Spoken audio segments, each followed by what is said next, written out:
Hello दोस्तों, कैसे हैं आप सब। उम्मीद है कि आप सब मस्त होंगे और आपकी तैयारी भी मस्त चल रही होगी। दोस्तों, आज के सामान्य अध्ययन के इस क्रम में आपका जो प्रैक्टिस सेट होगा वह होगा 26 नंबर का। ठीक है, तो चलिए मोस्ट इंपॉर्टेंट प्रश्न है, प्रश्न को ध्यान से पढ़ेंगे। पहला प्रश्न कह रहा है कि चौरी चौरा कांड कब हुआ था। तो देखिए, गोरखपुर में एक शहर है जिसका नाम है चौरी चौरा। वहां पे किसानों के द्वारा जो आंदोलन किया जा रहा था वह आंदोलन चौरी चौरा स्थान पे पहुंचा और एक पुलिस स्टेशन में आग लगा दी, जिसमें से 22 पुलिसकर्मी और 3 जो आम नागरिक थे।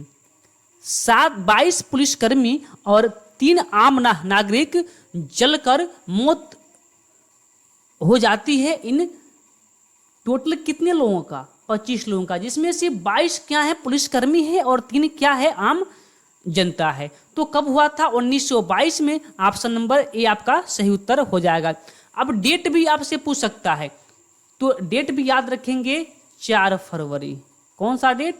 4 फरवरी 1922। ऑप्शन नंबर ए आपका सही उत्तर हो जाएगा। अगला प्रश्न कर रहा है कि पहला वैश्विक बौद्ध शिखर सम्मेलन कहाँ आयोजित किया गया था? कौन सा? तो पहला वैश्विक बौद्ध शिखर, जो पहला वैश्विक बौद्ध शिखर था वह स्थापित सम्मेलन हुआ था कहाँ पे? नई दिल्ली में। ऑप्शन नंबर ए आपका सही उत्तर हो जाएगा। और इस सम्मेलन का उद्घाटन किसने किया था? तो हमारे प्रधानमंत्री श्री नरेंद्र मोदी जी के द्वारा क्या होता है, इसका उद्घाटन किया जाता है। ठीक है, चलिए अगले प्रश्न की ओर। और एक मिनट, इसका डेट भी आपसे पूछ सकता है कि कब हुआ था। तो डेट भी आप याद रखेंगे। तो इसका डेट उद्घाटन हुआ था कब?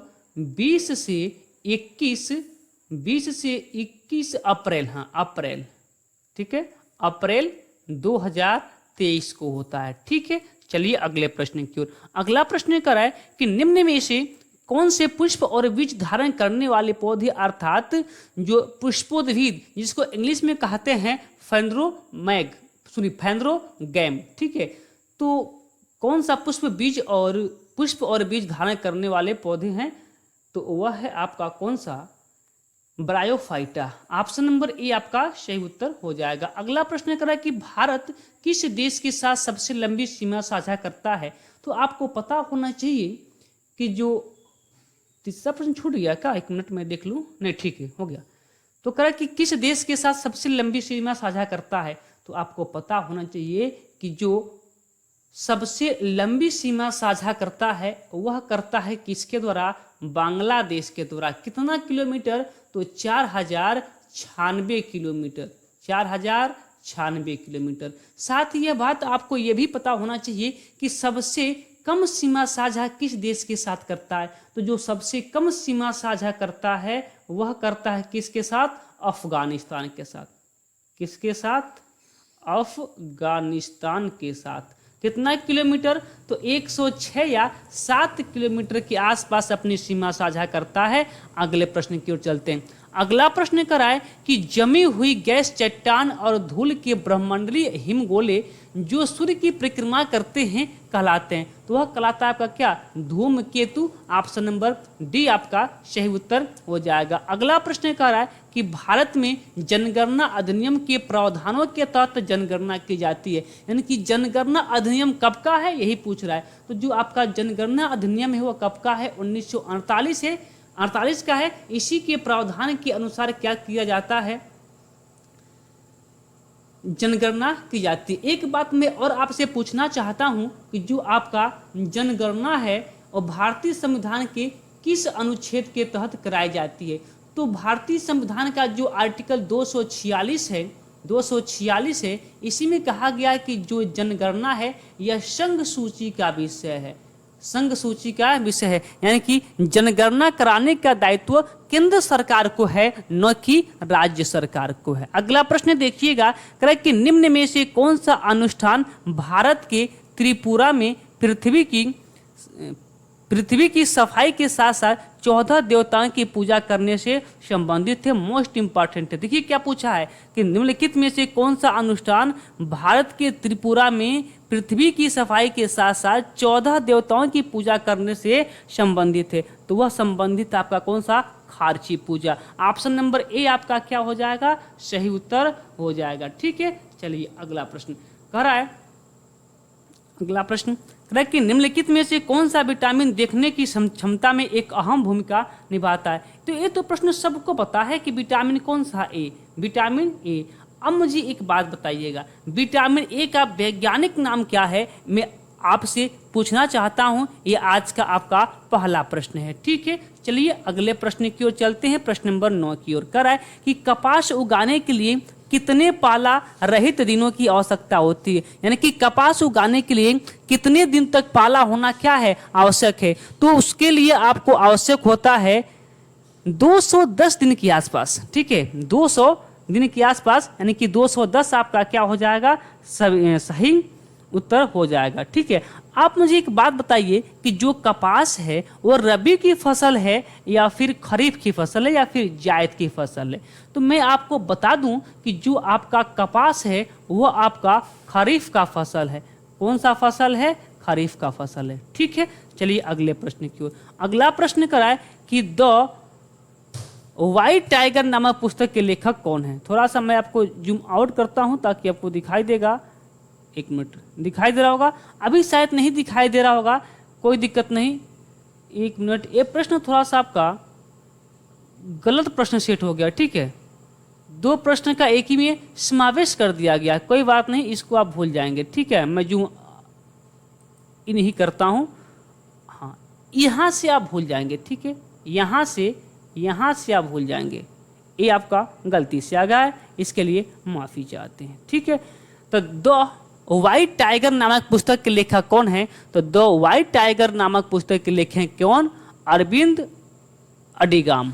Arvind Adiga. Option number C आपका क्या हो जाएगा, सॉरी डी क्या हो जाएगा, आपका सही उत्तर हो जाएगा। ठीक है, अगला प्रश्न, प्रश्न नंबर वही 11वां प्रश्न आपका छूट गया है, गलती से उधर आपका आ गया था, उसके लिए हम माफी चाहते हैं। ठीक है, अगला प्रश्न, प्रश्न नंबर 12 का है, कह रहा है कि बहुप्रमाणुक धनायनों में सामान्यतः नाम प्रायः प्रत्यय के साथ क्या होते हैं। प्रश्न थोड़ा अजीब नहीं दिख रहा आपको, बहुप्रमाणिक धनायनों के सामान्य नाम प्रायः प्रत्येक के साथ समाप्त होता है। नहीं, देखिए क्या पूछा है, कह रहा है कि बहुप्रमाणुक धन आयनों के नाम कि लास्ट में एक प्रत्यय लगा होता है, वह प्रत्यय कौन सा होता है, तो वह प्रत्यय आपका होता है कौन सा, वह प्रत्यय आपका होता है, कौन सा प्रत्यय होता है, ओनियम। अच्छा, यहाँ क्यों नियम लिख दिया गया। ठीक है, टाइपिंग थोड़ा सा मिस्टेक हो गया है, ये कौन सा इंग्लिश में सही लिखा है, ओनियम। ठीक है, इंग्लिश में सही लिखा है, आप भी हिंदी में ओनियम कर लेंगे। ठीक है, ओनियम कर लेंगे। बात क्लियर है, अगर यहाँ तक की बात क्लियर है तो अगले प्रश्न की ओर चलते हैं। अगला प्रश्न कह रहा है, प्रश्न नंबर 13 कि पंडित रविशंकर को वर्ष 1999 में भारत के सर्वोच्च नागरिक सम्मान भारत रत्न से सम्मानित किया गया था।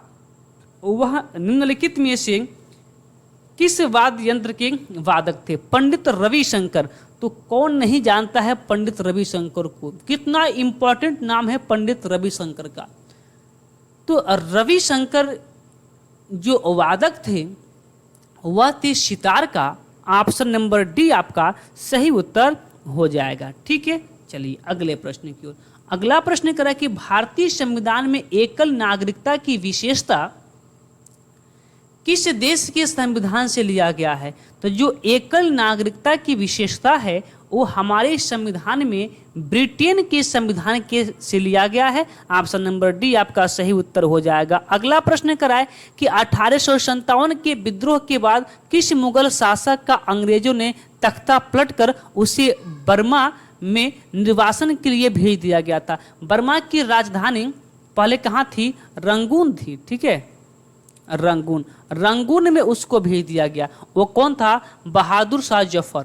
देखिए अब यहाँ देखिएगा, बहादुर शाह जफर नाम नहीं दिया है तो बहादुर शाह द्वितीय सही होगा, क्योंकि उसका तो नाम बहादुर शाह द्वितीय ही था, लेकिन वह जफर नामक पत्रिका लिखता था, जिस कारण इसका नाम बहादुर शाह जफर पड़ गया था। और जब इसको रंगून भेज दिया गया तो इसकी समाधि भी कहाँ हो जाती है, रंगून में हो जाती है। ठीक है, अगला प्रश्न कर रहा है प्रश्न नंबर 16 कि निम्न में से कौन सा नृत्य युद्ध के हिंदू देवता मुरुगन की अनुष्ठानिक पूजा के दौरान भक्तों द्वारा किया जाने वाला एक नृत्य है। मोस्ट इम्पॉर्टेंट प्रश्न है कि यहाँ से दो प्रश्न आपके सामने निकल के आता है। एक निकल के आता है कि युद्ध के देवता कौन थे, तो वह है कौन सा, मुरुगन। ठीक है, मुरुगन। और इनके पूजा के दौरान भक्तों के द्वारा कौन सा नृत्य किया जाता है, तो वह नृत्य आपका होता है कांवड़ी अट्टम। कौन सा नृत्य होता है, कांवड़ी अट्टम। बात क्लियर है। और देखिए, एक कांवड़ी अट्टम किस राज्य का नृत्य है, ये भी तो आपसे पूछ सकता है कि मुरुगन की अनुष्ठानिक पूजा के दौरान कांवड़ी अट्टम नृत्य किया जाता है किस राज्य के द्वारा, तो वह राज्य आपका है तमिलनाडु। तमिलनाडु। ठीक है, चलिए अगले प्रश्न की ओर। अगला प्रश्न, प्रश्न नंबर 16 का है कि इनमें से कौन भारतीय विशिष्ट पहचान प्राधिकरण के नए सीईओ नियुक्त किए गए हैं, तो वह कौन है, Amit Agarwal. Option number D आपका क्या है, सही उत्तर हो जाएगा। अगला प्रश्न देखिएगा, प्रश्न नंबर कौन सा, 17। एक मिनट हाँ जी। प्रश्न नंबर 17 कह रहा है कि अशोक के शिलालेखों में वर्णित जानकारी के अनुसार मौर्य साम्राज्य के कितने प्रमुख राजनीतिक केंद्र थे। तो अशोक के शिलालेखों में वर्णित जानकारी के अनुसार मौर्य साम्राज्य के जो प्रमुख किले थे वह कितने थे, वह थे 5। कितने थे, 5। ऑप्शन नंबर बी आपका क्या होगा, सही उत्तर हो जाएगा। अगला प्रश्न, प्रश्न नंबर 18 का रहा है कि परिवारों द्वारा प्राप्त राष्ट्रीय आय को क्या कहा जाता है।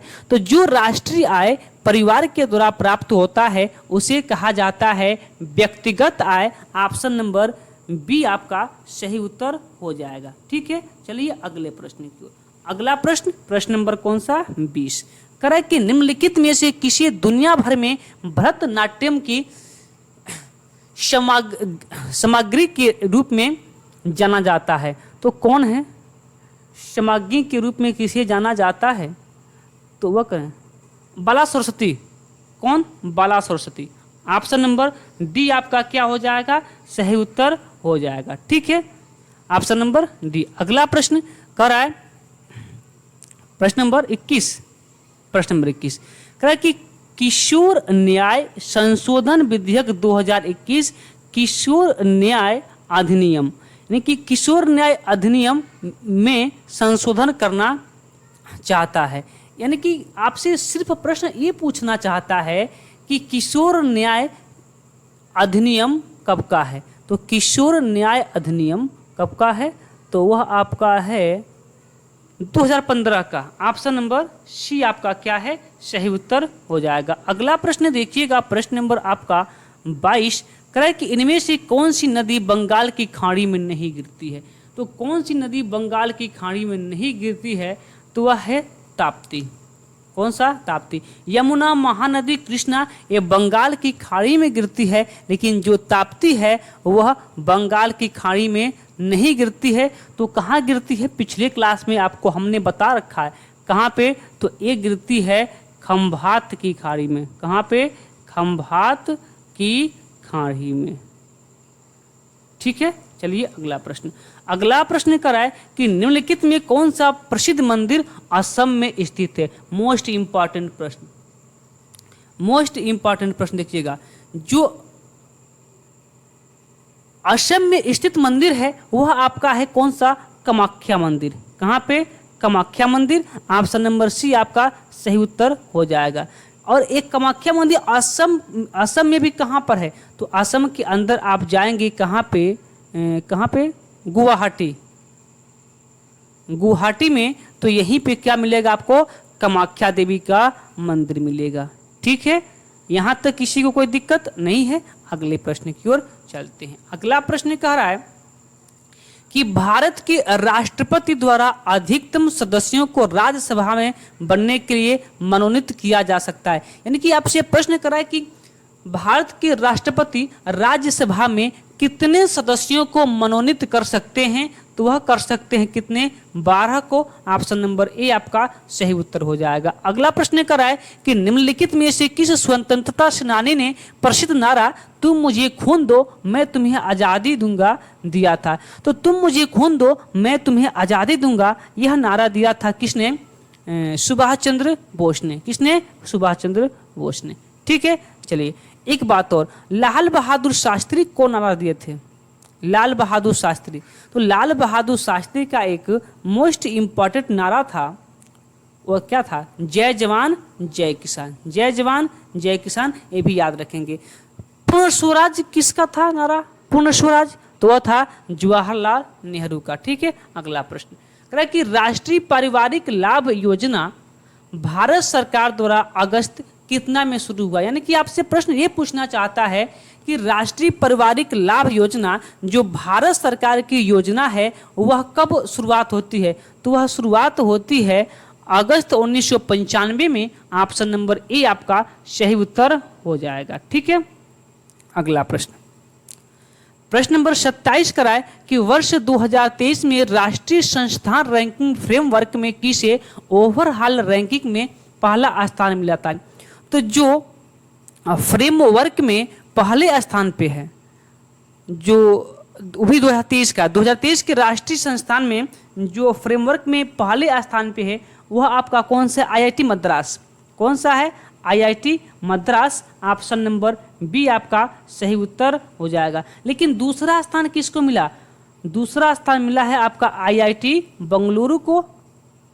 अगला प्रश्न कह रहा है कि भारत के उपराष्ट्रपति का पद कितने वर्षों का होता है। भारत में उपराष्ट्रपति का पद कितने वर्षों के लिए होता है, तो भारत में उपराष्ट्रपति का पद जो होता है 5 वर्षों के लिए होता है। ऑप्शन नंबर सी आपका, ऑप्शन नंबर बी आपका सही उत्तर हो जाएगा। ठीक है, अगला प्रश्न,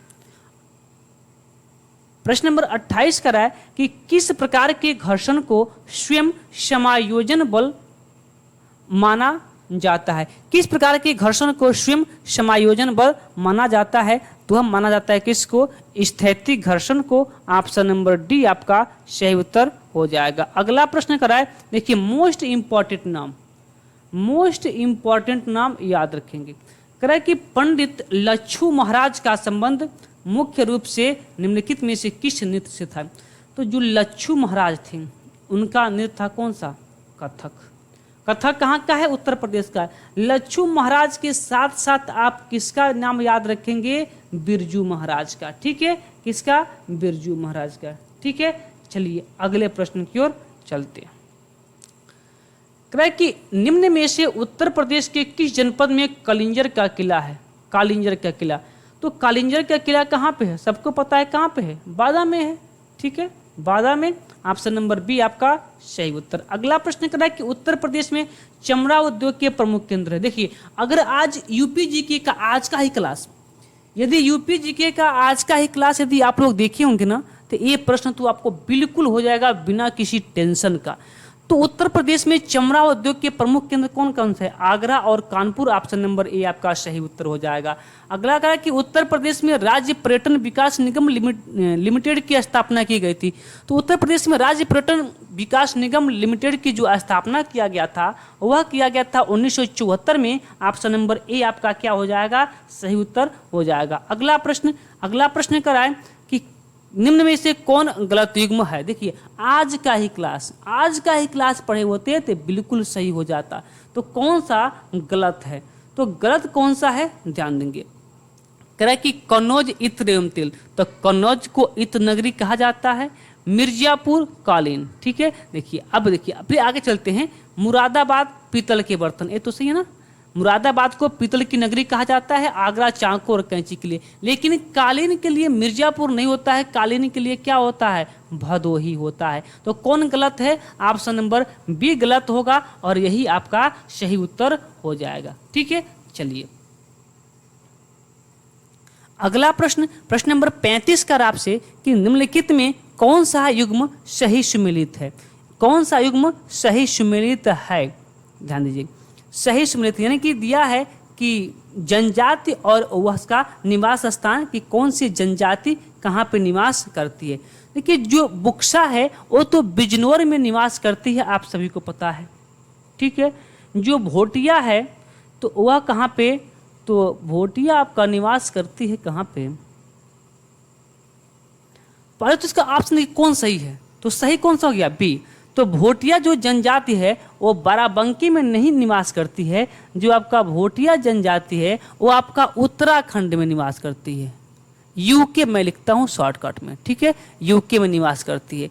जो राजी है, राजी कहाँ पे, ये भी उत्तराखंड के जो पिथौरागढ़ जनपद है, राजी गोरखपुर में नहीं, पिथौरागढ़, यूके के पिथौरागढ़ जनपद में क्या करती है, निवास करती है। थारू बांदा ये भी गलत है, जो थारू जनजाति है वह उत्तर प्रदेश के तराई इलाकों में निवास करती है, खासकर महाराजगंज, गोरखपुर, बलरामपुर, इन सभी क्षेत्रों में, यानी कि तराई क्षेत्रों में थारू जनजाति निवास करती है। कौन सही है आपका, ऑप्शन नंबर बी आपका सही है। अगले प्रश्न की ओर चलते हैं। अगला प्रश्न करा कि निम्नलिखित में से किस राज्य में 3 नए वन्य संरक्षण जीव घोषित किए गए हैं। तो किस राज्य में 3 नए वन्यजीव संरक्षण अभ्यारण्य घोषित किए गए हैं, तो वह घोषित किया गया कहाँ पे, राजस्थान में ना, राजस्थान में। ऑप्शन नंबर सी आपका क्या हो जाएगा, सही उत्तर हो जाएगा। अगला प्रश्न, प्रश्न नंबर 37 का है कि भारत सरकार ने ऑपरेशन कावेरी द्वारा किस देश से 2400 भारतीयों को निकाला गया था। तो ऑपरेशन कावेरी किसके लिए चलाया गया था, सूडान के लिए। किसके लिए, सूडान के लिए। आप बताएंगे आज का पहला प्रश्न कि यूक्रेन के लिए कौन सा ऑपरेशन चलाया गया था, यूक्रेन के लिए कौन सा ऑपरेशन चलाया गया था, ठीक है। चलिए अगला प्रश्न, प्रश्न कर रहा है कि किस देश में हरित हाइड्रोजन पर 3 दिवसीय अंतर्राष्ट्रीय सम्मेलन का आयोजित किया गया था। किस देश में हरित हाइड्रोजन पर 3 दिवसीय अंतर्राष्ट्रीय सम्मेलन आयोजित किया गया था, तो वह किया गया कहाँ पे, अपने भारत में। ऑप्शन नंबर ए आपका सही उत्तर हो जाएगा। तो देखिए आज के टोटल 38 प्रश्न को हमने देख लिया। एक प्रश्न गलत हो गया था टाइपिंग में, उसके लिए माफ़ी चाहते हैं। आगे से प्रयास रहेगा कि कोई भी त्रुटि न हो। तो चलिए आज के जितने भी प्रश्न थे हमने अच्छे से कवर किया। फिर मिलते हैं अगले क्लास में, तब तक के लिए धन्यवाद।